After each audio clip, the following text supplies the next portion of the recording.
Et comme tous les matins sur Europe 1, elle est là pour son billet rouge vif. Bonjour Anne Romanoff. Bonjour Maxime, bonjour Julie, bonjour à tous. Anne. Ce que j'ai à dire ce matin n'est pas facile. Jean-François, François, Alain, Luc, Nadine, vous tous, les héros du feuilleton UMP, vous m'avez fait passer 3 semaines palpitantes, mais là on arrête.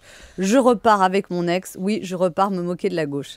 Réussir à empêcher la fermeture d'une usine et parvenir à en faire un fiasco médiatique, il n'y a que le gouvernement Hollande qui sait faire ça.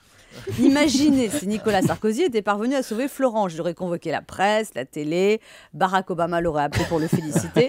Et bien là, les ouvriers ont crié au scandale. Si François Hollande était maître nageur, il se ferait lyncher par les noyés qu'il vient de repêcher.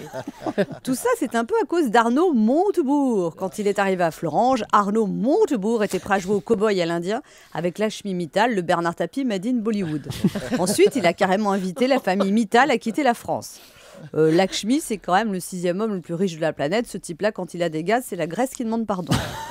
Alors, quand il a entendu Arnaud le traiter de voyou, Monsieur Mittal a dû demander « Who is this man ?» Alors, on lui a montré une photo d'Arnaud en marinière. On lui a expliqué qu'il était ministre du redressement productif.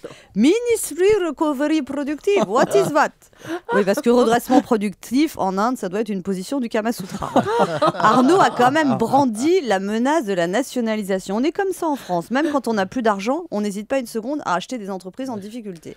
Il est comme ça, Arnaud. Il tape du poing, il s'indigne, il crie « Ça ne se passera pas comme ça, c'est une honte !» Et ça se passe comme ça. Arnaud Montebourg, sur ses bulletins scolaires, devait y avoir marqué beaucoup d'énergie, beaucoup de volonté, mais hélas, aucun résultat.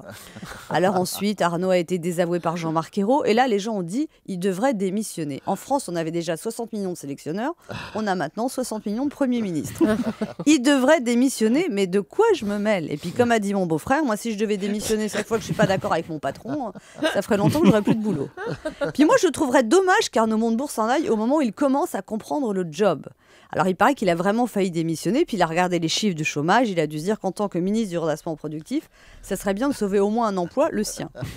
En fait, les vrais déçus de cette histoire, ce sont surtout les ouvriers de Florange, qui sont quand même dans le même état qu'une femme battue, à qui on avait promis qu'elle allait se séparer de son mari violent, et qui découvre qu'elle va rester avec simplement parce qu'il a promis à la police qu'il allait changer.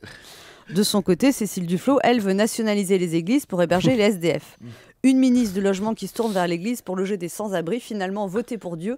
Je me demande si c'est pas la meilleure chose à faire. Lui au moins, il ne fait pas de promesses qu'il n'arrive pas à tenir. Merci Anne Romanoff pour son billet rouge vif. Merci Anne et à demain.